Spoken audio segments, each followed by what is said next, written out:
ವಿಶ್ವನಾಥನ ಆರಾಧನೆಯನ್ನು ತೊಡಗುತ್ತಾನೆ. ಸೊ ಬಹಳ ಕಾಲದ ನಂತರ ಬಹುಶಃ ಇದೊಂದು ಕಥೆ ಇರ್ಬೋದು ಅಥವಾ ನಂಬಿಕೆ ಇರ್ಬೋದು, ಅವರವರಿಗೆ ಸೇರಿತ್ತು. ನಂಬಿಕೆ ಅನ್ನೋದು ಹೇಳಕ್ಕಾಗಲ್ಲ, ಕ್ವಶನ್ ಮಾಡಕ್ಕಾಗಲ್ಲ.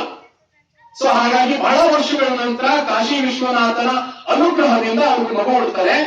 ಹಾಗಾಗಿ ಅವರು ತನ್ನ ಹೆಸರನ್ನು ಚೇಂಜ್ ಮಾಡ್ಕೊಳ್ತಾರೆ, ಬಸವರಸ ಅಂತ. ಬಸವರಸ ಬ್ರಾಹ್ಮಣ ಅಲ್ಲ, ಬಸವರಸ ಕುಂಬಾರ. ಈಗಲೂ ನೀವು ಮಾಸೂರ್ಗೆ ಹೋದ್ರೆ ಇದೇ ಬಸವರಸ ಅಥವಾ ಕುಂಬಾರ ಸರ್ವಜ್ಞನ ತಂದೆ ಪೂಜೆ ಮಾಡ್ತಿದ್ದಂತಹ ಕಾಶಿ ವಿಶ್ವನಾಥನ ಗುಡಿ ಸಿಗುತ್ತೆ. ಅಂಡ್ ಇಡೀ ಸಮುದಾಯ ಕುಂಬಾರ ಗ್ರಾಮದಲ್ಲಿ, ಕುಂಬಾರ ಓಣಿಗಳಿದೆ. ಅಂಡ್ ಅಕ್ಕಪಕ್ಕದಲ್ಲಿರೋರೆಲ್ಲ ಅವನ 4ನೇ ತಲೆಮಾರು, 5ನೇ ತಲೆಮಾರು, 6ನೇ ತಲೆಮಾರಿನ ಜನ ಇವತ್ತಲ್ಲಿದ್ದಾರೆ.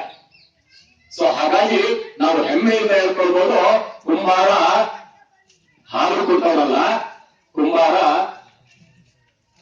ಶ್ರೇಷ್ಠರು, ಸರ್ವಜ್ಞರು ಈ ತರದವರೇ.